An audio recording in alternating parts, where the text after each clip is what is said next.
Bonjour à tous, on se retrouve aujourd'hui avec des invités prestigieux, Jérémy Ducré, l'auteur de Daimyo. Bonjour. Et Benoît Bagné. Bonjour Benoît. Bonjour. L'éditeur de Daimyo, l'éditeur de la boîte de jeu. On va vous présenter ce jeu qui arrive sur Kickstarter, que vous avez la possibilité de pledger et donc sur lequel vous avez envie d'avoir une opinion. C'est l'occasion de vous présenter une bonne opinion de préférence. C'est un jeu sur un thème japonisant. Exactement. Alors, c'est un jeu post-apo, mais longtemps après l'apocalypse, où les gens sont ressortis de bunkers ou de là où ils étaient, et ils ont recolonisé le monde, mais la technologie a disparu, ils ne savent plus à quoi ça sert, et donc ils vivent comme ça sur cet archipel, en ayant... Le seul livre qu'ils ont retrouvé, c'est le Bushido, donc ils ont réinterprété ces codes en pensant que c'était comme ça qu'on vivait, ils les ont galvaudés, et nous, on est des daimyo, donc des chefs de clan japonais médiéval, mais en fait on est plutôt des chefs de gang en réalité aujourd'hui, et on va essayer de devenir empereur de l'archipel. Et pour être empereur, il faut être le plus populaire de l'archipel, il n'y a pas une question de lignée, etc. Et donc on va prendre de l'influence sur les populations des îles, des différentes îles du plateau, donc il y en a 6, pour essayer de gagner des points de popularité et donc devenir le nouvel empereur du coin. D'accord. En récupérant donc les objets antiques, mais qui ne sont pas tellement antiques à nos yeux, c'est des objets modernes. Voilà, chaque peuplade de chacune des îles a retrouvé des choses qu'elle vénère, qu'elle croit vraiment saintes. Et donc par exemple, on a ce fameux lave-vaisselle magique, la vénérable pompe à gasoil, ou la pince de fête foraine magique. Ouais, ça me fait pas trop rêver, mais à l'époque, donc dans cette époque futuriste, c'est des choses formidables. Voilà, et nous, il y a cette dimension dans le jeu où on va essayer effectivement de reconstituer ces reliques pour leur rendre leurs objets vénérés et qu'ils se disent « Waouh, il a une pompe à gasoil !» Dans cette vidéo, on va vous présenter le jeu. Alors dans une première partie, on va vous l'expliquer. C'est Benoît qui va s'en charger. Il va nous faire une explication la plus complète possible. On va éviter quelques petits points de règle qu'on va découvrir dans la seconde partie, où là, cette fois-ci, on va faire quelques tours de jeu pour vous donner la meilleure idée possible du jeu, justement. Et on se retrouvera en fin de vidéo pour faire un petit débrief. Très bien. On va commencer par vous expliquer assez rapidement le jeu, sans rentrer trop dans les détails. Et donc on est ce chef de clan, et on vit dans l'archipel des 6, donc c'est cet archipel où il y a 7 îles, mais ils l'ont appelé l'archipel des 6. Et donc le but c'est de devenir empereur de l'archipel, et pour cela c'est plus une question de lignée ou de choses comme ça va être une question de popularité. Pour être populaire, on va prendre de l'influence sur les îles, avec nos gouverneurs, nos ombres et nos fouilleurs. On va jouer en fait 5 manches, et à la fin de chacune des manches, on va faire un décompte de majorité. Et il y aura d'autres façons de marquer des points. Les grandes façons de marquer des points, la première, ça va être donc de prendre des majorités sur les îles. Oui. Donc, avec nos gouverneurs, de prendre de l'influence sur l'île, et ce qui va donc, comme je disais, déclencher des points à chaque fin de manche de majorité. La deuxième façon, ça va être de reconstruire des bâtiments qui vont aussi marquer des points en fin de partie, en plus d'avoir des actions pendant le jeu. La troisième façon, ça va être de construire des reliques, donc c'est des choses que vénèrent ces nouveaux peuples, mais qui sont en fait des reliques de l'ancien temps, comme le fameux lave-vaisselle magique ou la pompe à gasoil vénérable.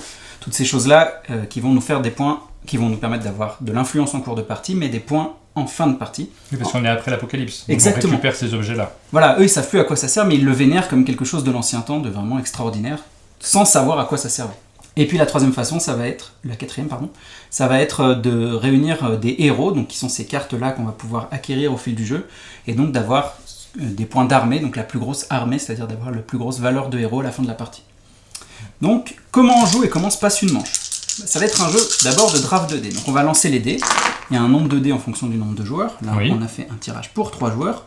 On va les classer en termes de valeur pour drafter plus simplement. Et chacun à notre tour, on va prendre un dé, là, et le placer sur notre plateau perso, et faire l'action qui correspond. Donc chacun a un petit plateau qui correspond aux différentes actions. Exactement. Les couleurs de dés correspondent aux couleurs des actions qu'on pourra activer. Donc on va d'abord les drafter pour leur couleur. D'accord. Quand on prend un dé bleu, on va pouvoir faire l'action bleue. Quand on prend un dé vert, on va pouvoir choisir une des 2 actions vertes, un dé rouge, une des 2 actions rouges. Et ici, il y a une action neutre qu'on va pouvoir faire avec n'importe quel dé. On va commencer par un bleu, comme ça je vais présenter les actions dans l'ordre. La première, ici, l'action village. En dessous, on voit, il y a les icônes de ce que ça va faire. Donc ça fait 4 choses l'action village. La première chose, ça me permet de monter mon stockage. Le petit +1 sur la caisse, je vais monter. Ça, c'est ma capacité du nombre de reliques que mon fouilleur peut porter dans son sac à dos. Donc pour en reconstruire, il va falloir que je ramasse des morceaux, et du coup il va falloir que j'augmente cette capacité pour être capable de transporter ces morceaux et pouvoir reconstituer une relique. Notre fouilleur, c'est le personnage qui est situé sur le plateau? C'est celui-là. C'est le petit personnage. Voilà, exactement. Il va aller de No Man's Land en No Man's Land, je ferai le tour du plateau juste après, pour ramasser des morceaux de reliques. La deuxième chose, c'est que je vais piocher une carte. Donc j'ai mes cartes ici, on a un petit deck. Chacun, au départ, on a 3 cartes qui correspondent à nos 3 personnages de clan, donc elles sont toutes différentes. Bah, l'action me permet de piocher une carte et de l'ajouter à ma main. D'accord. Au hasard. Tu connais ta carte. Non, tu sais ce que tu as dans ton deck, mais tu vas piocher. En fait, il va y avoir un petit système de deck building. C'est-à-dire quand je pioche, après je vais la jouer. Et puis si je dois piocher et que j'ai plus de cartes, je vais remélanger ma défausse, etc. C'est une pioche personnelle. C'est une pioche personnelle. Mais au départ, bon, on en a 3. Après, les nouveaux héros qu'on va acheter, ils vont aller dans cette pioche et dans ce petit système de deck building. La troisième icône, il va me permettre de jouer des mercenaires du plateau. Donc ils sont dans le village ici au centre. Ils ont des petits effets. Et quand je le joue, je le retourne, libérant d'autres effets pour les joueurs. Et je fais l'action que j'ai fait. Et la dernière étape de l'action village, ça va être de prendre le casque de la puissance, qui est le jeton premier joueur. Donc voilà, il vénère ce fameux casque de la puissance. Et quand je le prends, je serai premier joueur pour la phase de fin de tour. En fait, je ne serai pas premier joueur, je pourrais le donner à qui je veux. D'accord. Donc je pourrais décider d'être dernier, ce qui peut être très intéressant dans un jeu de majorité. Mais je drafterai moins bien. Voilà, c'est un choix. Noter que c'est uniquement le premier joueur qui va prendre le casque de la puissance. Si on est 2 à faire le dé bleu, le deuxième ne fait pas cette action. D'accord. Donc quand on fait le dé bleu, on fait les 4 actions. Exactement. À la suite, dans l'ordre que tu veux. Et j'imagine c'est pareil pour les dés verts, rouges. Exactement, on va faire à chaque fois tout. Donc si je fais le dé vert, celui d'à côté, c'est la récolte. Je vais ramasser une ressource de tous les endroits où j'ai un gouverneur, donc c'est le symbole du gouverneur, et ou une ferme. Ici, par exemple, si on prend cet élit-là, je fais une petite mise en place. Si c'est toi qui prends le dé vert, tu vas ramasser sur l'ensemble du plateau tous tes gouverneurs. Donc tu en as un ici et un ici. Tu vas ramasser la ressource associée au territoire où ils sont posés. D'accord. Donc là, tu aurais une roche et un riz. Et ici, tu as une ferme. Donc tu aurais une autre roche ici pour cette ferme-là. Donc tu obtiendrais 2 roches et un riz. L'action d'à côté, ça va être l'action de relique. Donc l'action verte qui est ici. Si tu mets ton dé, hop. Ça va te permettre de ramasser ces fameux morceaux de reliques qui traînent à travers le monde. Donc de l'ancien temps. Tu vas tout simplement déplacer ton fouilleur, ramasser une relique, et tu vas faire ça 2 fois. Donc tu es obligé de le déplacer. Tu te déplaces vers une autre île. Donc en fait, toute la zone du plateau ici, c'est la zone des fouilleurs. Et hop, tu te déplaces par exemple ici, parce que tu sais ce que tu veux prendre. Tu vas n'importe où. Oui. Il n'y a pas d'obligation de chemin. Non, pas du tout. Là, j'ai fait celle d'à côté, mais tu pourrais aller là, prendre un morceau de relique. On va en repiocher une dans le sac pour compléter. Toc. Alors là, pareil, les reliques, c'est pas le définitif, puisqu'en fait, là, on s'est rendu compte qu'en les mettant de dos avec le chiffre, c'était beaucoup plus visible sur le plateau quand on le cherchait. Donc ce sera comme ça. Et puis tu vas le refaire une deuxième fois en le déplaçant et en prenant un autre morceau de relique. Il y a un petit côté puzzle, je me trompe, sur ces reliques? Alors, elles sont numérotées. En fait, il faut 4 pièces pour reconstituer une relique. Donc le chiffre te permet de savoir où t'en es. Donc ton but, ça va être de trouver les 4 pièces de la relique. Quand elle est reconstruite, donc si tu obtiens les 4 pièces, tu vas pouvoir construire la relique donc, de l'île rouge. Donc l'île rouge, elle est ici. Même si tu as ramassé la pièce ailleurs, puisque elles sont réparties à travers le monde, tu vas venir mettre ton petit totem pour dire que tu as la relique. Elle va t'apporter 3 points d'influence sur cette île, puisque sur cette île, là, ils sont vraiment trop contents que tu leur aies ramené leur fameuse pince qui vénèrent depuis tant de temps. Et on observe, c'est très bien développé, que forcément, 3 points pour le premier, il y aura moins de points pour les joueurs suivants. Bah ça le truc, c'est que dans cette île, les mecs, ils attendent la grande pince. Toi, tu leur ramènes. Ils sont super contents. Ensuite, le deuxième gars qui en ramène une, ils disent « Ok, c'est cool, tu vois, on en a 2. » Bon, le troisième, il commence à se dire « Peut-être c'était pas si rare que ça. » C'est très bien thématisé également. Et donc tu augmentes sur la piste. Ouais, et ça c'est en fait tout simplement un rappel de l'influence sur l'île et ça va permettre de décompter les majorités très simplement à chaque fin de manche, plutôt que de tout recompter. On verra qu'il y a 3 manières de gagner de l'influence. La première, c'est par les reliques. La deuxième, c'est par les gouverneurs, on y reviendra. Oui, et la je vois que j'ai déjà 2 ici. Donc ouais. C'est ma maison et mon gouverneur. Et la troisième, c'est avec un type de bâtiment. Ton gouverneur fait 2 en fait. Le gouverneur fait 2. Voilà. Première action rouge, donc si je prends un des rouges, ça va être le recrutement. Donc c'est là où je vais pouvoir recruter des bonhommes que je vais envoyer, mes troupes, sur le plateau. Je vais payer sur cette roue ici. Donc en fait je paye là où ce que je vois. Donc là je paye 1 riz pour le premier bonhomme, encore 1 riz, puis 2 riz, puis 2 riz, puis 3 riz. Et quand je suis ici, je peux payer 2 ors pour réinitialiser ma jauge. Ou continuer à payer 3 riz. Oui, sinon je peux continuer à payer tout le temps 3. Et je fais autant de recrutement que je veux en faisant cette action. C'est-à-dire que si, imaginons je suis là et j'ai 4 riz, je peux recruter 1, 2, 3 bonhommes. D'accord. Directement passer là. Je peux recruter indifféremment soit mes gouverneurs, que je peux envoyer n'importe où dans le monde, il n'y a pas de proximité ou d'île où je suis déjà présent. Si je l'envoie, il va occuper la zone, et du coup quand je ferai produire, il me donnera la ressource qui est indiquée, et il va m'apporter, donc dans la zone, je les pose dans la zone des gouverneurs, il va m'apporter 2 d'influence. Donc si je pose un gouverneur ici, j'ai 2. Si j'en pose un deuxième, hop, j'ai 4. Et l'autre personnage que je peux recruter, c'est les ombres, qui vont être symbolisés par ces petits meeples. Les ombres, elles vont aller dans les bas-fonds, donc il y en a un dans chaque île, et en fait, elles vont permettre d'assassiner un gouverneur adverse. Assassiner. Bon, il est tombé dans un fossé. Ils le font partir, quoi. Ouais. On lui a fait peur. Et du coup, t'en as que 3 pour toute la partie. Donc ça, c'est une interaction directe, mais tu dois bien le gérer, puisque tu n'auras que 3 occasions de gérer les majorités, en réalité. Ou de refaire de la place. Parce que si tous les emplacements sont pris, et que tu veux venir, il n'y a que les ombres, et chaque île ne peut accueillir que 3 ombres. Toutes les îles fonctionnent de la même manière. C'est-à-dire que sur chaque île, il y a une zone où il y a 5 emplacements de gouverneurs et de bâtiments, où c'est là où on récupère les ressources. Il y a une zone où notre fouilleur se déplace et récupère les tuiles reliques. Et il y a une zone où il y a 3 emplacements pour venir placer les ombres. Exactement. Et du coup, en fait, une fois que tu as compris une île, elles fonctionnent toutes de la même façon. Donc là, je vais assassiner un gouverneur, le vert par exemple. Hop, merci. Il a glissé. Et je vais prendre un point. Et souvent, ce que je vais faire, en fait, c'est que je vais en profiter pour prendre tout de suite, de recruter 2 bonhommes et de reprendre tout de suite sa place, plutôt que de la laisser libre. Et il y a 3 emplacements, et au fur et à mesure qu'on vient sur l'île, il y a de moins en moins de revenus. Et moi j'ai gagné un riz. Oui, et celui qui meurt, il gagne un riz. D'accord, il y a un petit compensation. La dernière action rouge, ici, ça va être construire, donc c'est là où on va mettre des bâtiments.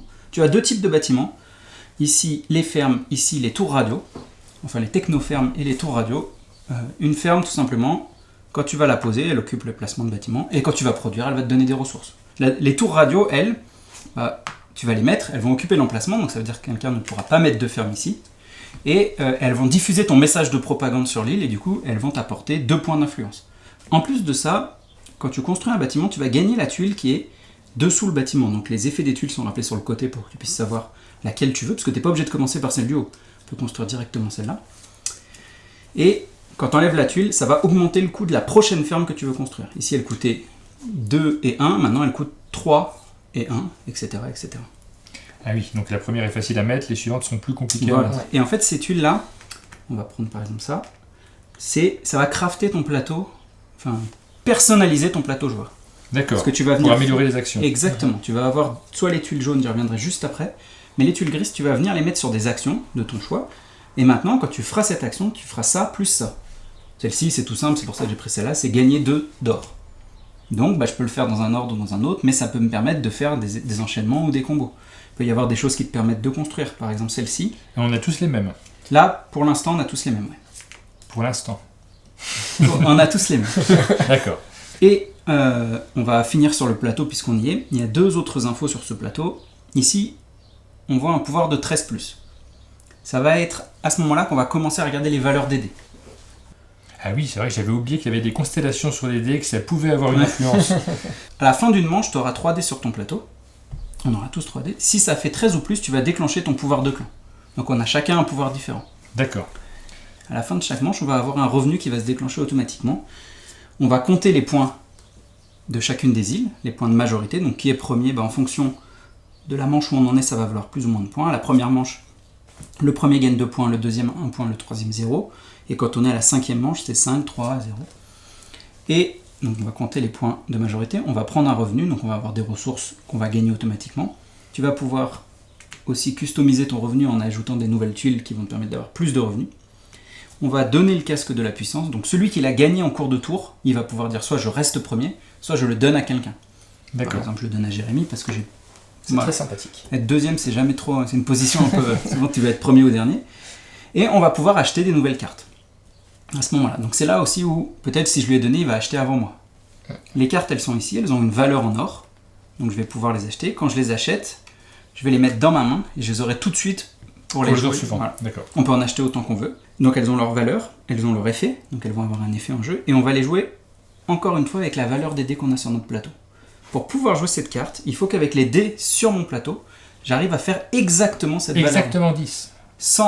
En additionnant, mais sans soustraction. C'est-à-dire que là, par exemple, avec ça, tu peux pas le faire. Mais si tu avais pris ça, tu aurais 10 avec ces 2 dés. Dans ton tour, en même temps que ton pic de dés, tu auras le droit de jouer une de tes cartes qui ira dans ta défausse et tu fais son effet. Et qu'on pourra peut-être rejouer plus tard. Voilà, parce que si tu la repioches, tu pourras la rejouer. Chaque fois qu'on joue un dé, on peut jouer un héros. Voilà. Une chose très importante, quand on prend un dé, en termes de timing, on va pouvoir donc faire notre action, on va pouvoir avoir une action bonus éventuellement d'un bâtiment qu'on qu'on serait venu placer ici, et on va pouvoir jouer une carte héros. Et ça, on le fait dans l'ordre de notre choix. C'est-à-dire que je peux très bien prendre un dé, jouer un héros, jouer mon action principale, puis j'ai mon action bonus de bâtiment. Donc, en fait, une manche, ça va se décomposer en je prends un dé, tu prends un dé, il prend un dé. Je peux faire mon action à chaque dé, mon action bonus et jouer une carte. On va faire ça 3 fois chacun. C'est la fin de la manche et on va faire un décompte des majorités en fonction des avancées sur les pistes d'influence. À la fin de chaque manche, on fait le décompte des majorités. Ouais. Et ça se fait assez rapidement puisqu'en fait on regarde juste les pistes et on fait nos revenus, on achète les euros et on commence la nouvelle manche. Et à la fin des 5 manches, on fera les décomptes de fin de partie, donc en plus des points qu'on a pu marquer en cours de partie, qu'on va noter là sur la piste de points, avec les majorités, on va avoir les points que je disais tout à l'heure, les points de fin de partie pour les reliques que tu as reconstruites, les points de fin de partie pour les bâtiments, pour les armées. Et bien on va jouer. Et ben c'est parfait. Allons-y. C'est parti. C'est parti. Eh bien, à toi de jouer. Alors moi je prends donc un dé vert de valeur 5. Je vais le placer sur mon action de produire. Et bon exemple, j'ai joué un 5, donc du coup je peux jouer un héros qui a une valeur de 5, qui me permet de recruter une unité avec les ressources de mon choix. Donc là, mes ressources, enfin je recrute pour 1, donc j'avance mon marqueur, et je peux payer avec ce que je veux. Je vais payer avec une roche. Okay. Tac. Et donc je prends une de mes 2 unités, je vais prendre un gouverneur que je vais venir placer là-bas. Donc on avait fait une mise en place au départ. Ça a l'air très intelligent tout ça. Voilà, là, il donc prend je tout de gagne suite immédiatement mon influence, et donc en fin de tour, je pourrais gagner des points. Bah, J'ai fait mon pouvoir de héros. Ouais. Maintenant, je vais faire mon action de base. Mon action de base me dit, je récolte tous ces gouverneurs. Tous mes gouverneurs. Donc un riz ici, un métal ici, et un deuxième riz ici. Voilà. Donc là, on a vu que j'ai fait mon action de héros avant de faire mon action principale. Donc c'est à moi, je dois choisir un dé. Tu ne m'arranges pas.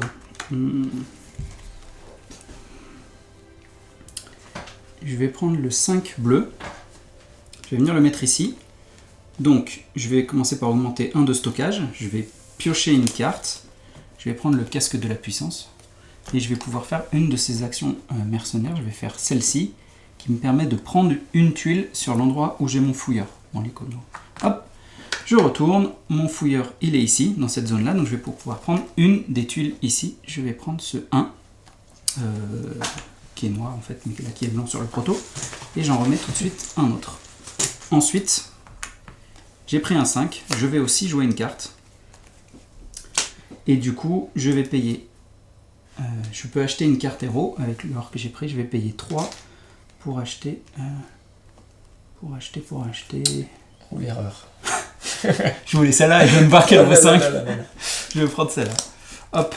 Et j'en remets tout. Alors on voit un héros de la pioche, en fait il n'est pas achetable, mais ça sera le prochain qui va arriver. Ça permet d'avoir une indication. Ok, donc moi je vais faire également l'action bleue. Il n'y en a qu'une, il n'y a plus qu'un seul dé bleu, donc ça me paraît pas mal de le prendre. Je vais avancer de 1 sur mon ici. Je pioche une carte. Tu m'as piqué mon dé bleu là. Ben oui, je prends pas le premier jeton premier joueur. Non, parce que c'est le premier qui fait l'action. Et ceci, tu peux faire une de ces actions. Ouais, donc ici, tu as plus un stockage, donc encore remonter. Prendre un riz ou un or. Et là, il y a une petite erreur sur le proto, c'est bien prendre un métal et une roche. Je vais prendre un or, je pense que ça peut me servir. Ça permet de gérer alors, et la majorité. Alors, tu m'as cassé mon combo, qu'est-ce que je fais? Eh bien, c'est bête, ça va être moins efficace, mais je vais quand même continuer dans mon idée. Je vais prendre un 6 rouge, que je vais mettre sur le recrutement. Donc je vais recruter, j'ai 1, 2, 3, 4, 5 riz. Donc je vais recruter pour 1. Donc ça me fait un personnage. Le deuxième pour 2. Et le troisième pour 2. Donc là je recrute 3 personnages en même temps. Ça m'a l'air d'être un beau coup. Je vais prendre deux emplacements. Je vais m'assurer cet emplacement là-bas. Voilà. Je vais venir sur de l'or sur cette île. Donc on ajuste les jauges en permanence. Et puis je vais quand même aller taquiner mon éditeur là, histoire de... Moi je suis bleu. T'es bleu. Très bien. Moi je suis inoffensif, je connais pas suffisamment. Alors C'est évident que c'est pas moi qu'il faut attaquer. Un peu ici le bleu. Donc là il m'assassine. Ça c'est voilà. vraiment... Donc l'avantage de sortir une ombre très tôt, c'est que je vais pouvoir prendre 3 ors sur cet emplacement. Par contre je l'aurais plus en fin de partie où là les majorités moment où c'est vont important. être... Donc le fait qu'il m'enlève mon gouverneur, je vais perdre l'influence que m'a apporté mon gouverneur, et son ombre va lui donner 1 point d'influence. Donc là ils viennent de prendre... Comme on peut voir, s'il faut savoir sur qui taper, il a une majorité ici, une majorité ici, une majorité ici. C'est pas un jeu d'interaction, on a dit. Non, c'est pas vrai. Donc c'est à moi. Je vais prendre ce 6. Et je vais venir recruter. Donc je vais recruter que 2. Puisque les 2 premiers, je les paye 1, mais ensuite il m'aurait fallu un RIT plus pour recruter. Ça tient un peu de choses. Ouais, regarde, je vais venir mettre une ombre ici. Merci. Mais c'est parfait. Je vais Ça prendre un me RIT. convient parfaitement. Et là, hop, et je vais gagner 3 heures. Après, je suis pas très avancé sur les différentes pistes. Mais ça va venir, t'as pas Après voulu le les premier voir. tour, c'est pas le... Et je vais venir revenir ici par contre. Et du coup, je vais réavancer. Et sachant qu'il est tout à fait possible de faire des parties où tu fais pas de Oui. recrutement. Ouais, En tu jouant peux les jouer. reliques, en jouant bleu, en jouant... Et là, je manque un peu de riz. Je suis en train de chercher où est-ce que je peux Et en en fait, gagner. je l'ai fait très simplement pour pouvoir défausser cette carte, changer la valeur de mon dé, et pour 10, je vais pouvoir jouer cette carte et gagner une tuile relique à l'endroit où j'ai une ombre. Donc là, j'ai une ombre ici, je vais prendre cette tuile relique. On voit qu'il y a une certaine idée Oui. de quelque chose qui commence à se dessiner. C'est à mon tour. Oui. Donc je prends ce dé vert, valeur 5. Je vais le poser ici, si je me trompe pas. Donc là, je fais mon action de Demio, c'est ça? De tout, ouais, de recruter gouverneur. tous tes gouverneurs. Donc toi, t'es Je bleu, suis bleu. Donc ici, je prends un riz. ici une roche, donc t'as ces deux-là. Un riz et une roche, c'est ça? Pour l'instant, je n'ai que ça, oui. Hop. Ensuite, je peux jouer le 7. Ouais. Donc cette fois-ci, je gagne une tuile relique de n'importe quelle île. Bah, je vais partir sur le bleu, ça me va très bien. Ok. Et donc on recomplète tout de suite. Ensuite, on peut jouer plusieurs cartes par tour ou c'est Non, une seule? c'est une seule carte par tour. Je vous donne pas d'indication Non. supplémentaire. Après, t'as 3, 5, 7. J'ai une petite question. Ouais. Si jamais une carte m'avait demandé de tirer une carte et qu'elles étaient déjà toutes dans ma main. Tu peux pas piocher la même carte que tu viens de jouer. C'est un peu D'accord, comme c'était la question. si tu joues à Magic, Ouais. elle est dans la pile et après elle va dans la défausse. Alors, moi j'ai un dilemme là. Est-ce que je construis ou et j'optimise mon 13+, pour faire mon pouvoir de clan ou... Je vais aller chercher des reliques. Non, je vais construire, allez. Je prends un rouge. Mhm. Donc je viens faire... C'est pas très Ah oui, utile. j'ai laissé le 1. Je viens faire une construction, donc pour 2 métals Pourquoi et une roche. Mais t'en as pas besoin. Tac. Pour 2 Deux métals métals. et une roche, je vais construire ce bâtiment. Je vais la placer. Donc il pose son bâtiment qui va faire une action sur le plateau. Qu'est-ce qui te reste toi là-bas? Allez, on va arrêter un peu là. Je vais la placer. Je sais pas comment tu rentres, hein, mais moi, Comment il y a pas de... Après, moi, je l'ai pas encore pledgé. Hein. Ouais. Donc, ça peut jouer sur Non, mon mais tu impression vois, de jeu. on va rester soft. Donc là, il s'est mis là, il a construit une tour radio, donc il gagne 2 Deux points points d'influence. La tuile bâtiment, donc j'ai libéré ce bâtiment. Je vais venir la placer exactement sur ma Ouais, phase de production. Ça va faire beaucoup de production, j'ai l'impression. Là, je pense que c'est le tournant de la game, c'est là où t'as fait l'erreur. Ouais. Tu vois, quand on reverra cette partie, on dira ah, Replay s'il vous plaît. Et je joue mon 7 parce que j'ai quand même joué mon 7. Donc pour gagner une ressource sur l'île de mon fouilleur. Donc mon fouilleur il est ici. Je vais décider de prendre un or s'il te plaît. Ok. Merci. Et là c'est bon. Et donc moi, je vais prendre... toi, t'as besoin de quoi? T'as 7. Moi, non, j'ai besoin de rien. Avec un 6, c'est si je te laisse le 6, tu pourrais faire ton 13, donc je vais le prendre. Oh, zut! Il y a un dé qui va rester. Oui. J'ai quand même un choix, même en T'as tant que toujours un dernier choix. joueur. Et du coup, je vais déplacer 2 fois mon fouilleur. Il va faire... Est-ce que j'ai bien regardé ou pas, ou je suis complètement idiot? Non, je suis pas complètement idiot. Il va faire tac, il va venir récupérer cette tuile. On va en remettre une autre. Et après, il va revenir là, et il va venir récupérer cette tuile. Et j'ai fabriqué la pompe à Déjà gasoil. Et oui. Donc j'avais le droit de stocker 4 pièces, parce que j'avais monté mon stockage. Je les assemble, parce que je l'ai reconstruite. Donc c'était la... Alors elle est blanche, mais en fait c'est la noire. Après elle sera noire, c'est juste que c'était l'ancien proto.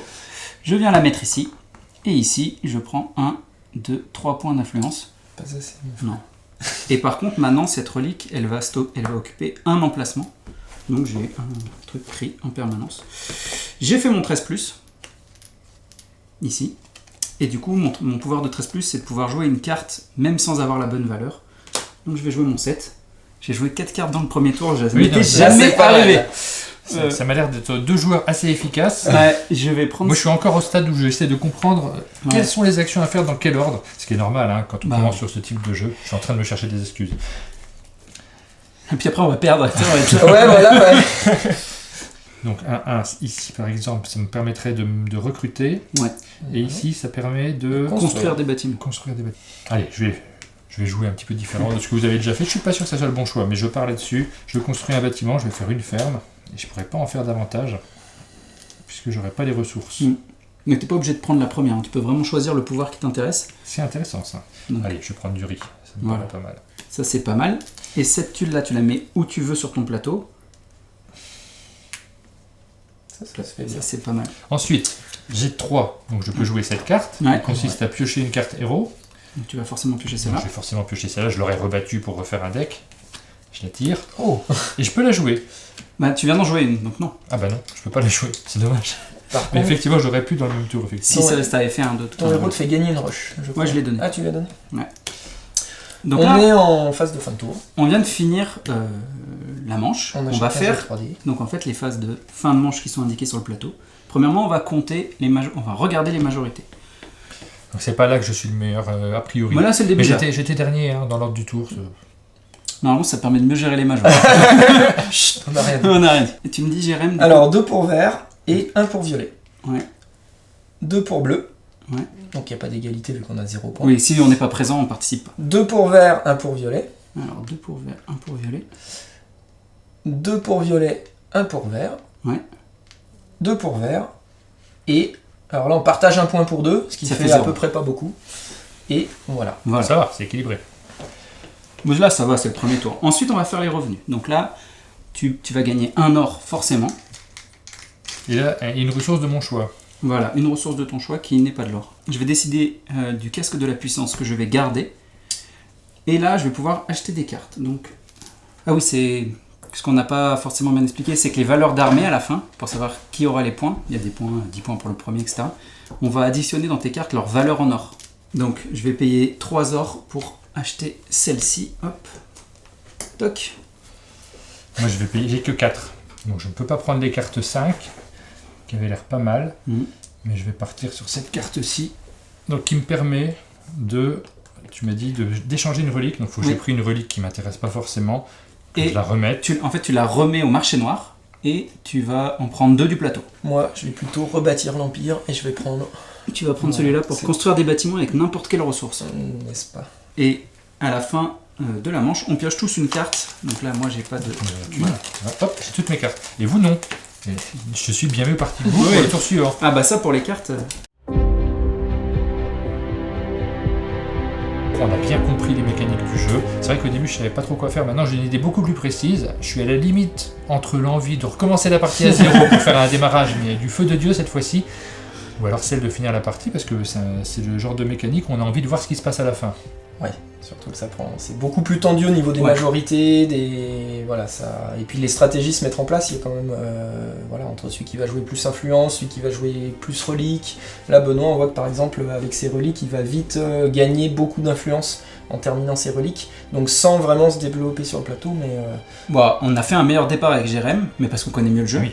Mais heureusement, après, ça me rassure quand même. Que en jouant un petit peu sans connaître, je n'ai pas fait le meilleur départ. C'est ce qu'on disait du coup tout à l'heure, où au final on a vu qu'on a peut-être joué un peu plus de héros, j'ai pas compté, mais en tout cas Benoît a joué plus de héros, et du coup tu fais plus d'actions, donc du coup t'optimises tes tours. Après il y a aussi que je connais mon clan, c'est-à-dire que les clans ils ont des petits pouvoirs, et celui-là il va être tourné, pas majoritairement, mais il va avoir un petit boost pour acheter des cartes et les jouer, puisque j'ai mon pouvoir qui joue des cartes, et mes cartes de base elles me donnent de l'or principalement. Et du coup, je l'ai exploité en jouant sur les cartes. Le clan de Jérémy, il va plutôt lui donner des ressources, donc lui, il va être sur un clan qui va produire plutôt pas mal et qui va donc potentiellement construire ou recruter pas mal. Ce clan-ci, normalement, il joue pas mal autour des reliques, donc c'est-à-dire de récupérer des pièces et du stockage. Parce que le fait que tu as un stockage ici, je sais plus si tu en as un sur tes cartes, mais... Non, je crois pas. Non, alors peut-être pas sur les Par cartes. contre, tu as le pouvoir d'ombre le plus fort où tu prends une relique Ouais. sur le plateau. Tu as un pouvoir qui permet de prendre une relique n'importe où, donc il va être plutôt boosté sur les reliques. Bien exploiter son clan aussi, ça va être une aide pour bien exploiter le jeu. Et puis c'est pas un jeu qu'on déroule tout seul, on déroule aussi en fonction de comment se passe la partie. Ouais. C'est clairement un jeu d'opportunisme, je pense qu'on Oui. peut Il y a utiliser ce une part terme-là. opportunisme, ouais. C'est clair. Le Kickstarter se lance le 16 juillet. Voilà, le Kickstarter démarre le 16 juillet, donc on présentera l'intégralité du jeu. Là, ici, on a la version Meeple, alors avec que du matériel prototype, encore une fois. Donc on verra le matériel définitif. On a retravaillé le plateau, les tuiles reliques. C'est déjà du beau prototype. Hein. Oui, certaines cartes. Ouais, Et puis on aura les figurines, donc qu'on peut un peu voir là et que les gens pourront voir sur la page, etc. Qui remplaceront les Meeple pour ceux qui le souhaitent. Et qui permettent d'avoir aussi plus d'immersion sur le jeu. Enfin, moi j'aime beaucoup jouer avec les figues. Bon là on n'avait pas un set complet, donc voilà. Et ça c'est les tirages plastiques. Donc voilà. Ok. Bah, je pense qu'on a vu une bonne image de ce qu'est Demio. Ça peut déjà donner envie. Moi j'ai bien envie d'y rejouer, en tout cas de finir cette partie. J'ai envie de savoir jusqu'à quel point je serai 3e joueur ou pas forcément. Merci en tout cas à vous deux d'être venus, d'avoir fait le déplacement jusque dans le fin fond de la Franche-Comté pour nous présenter ce Kickstarter. On espère que ça vous a donné une très bonne idée du jeu et on vous donne rendez-vous très bientôt pour une nouvelle vidéo. À bientôt. À bientôt.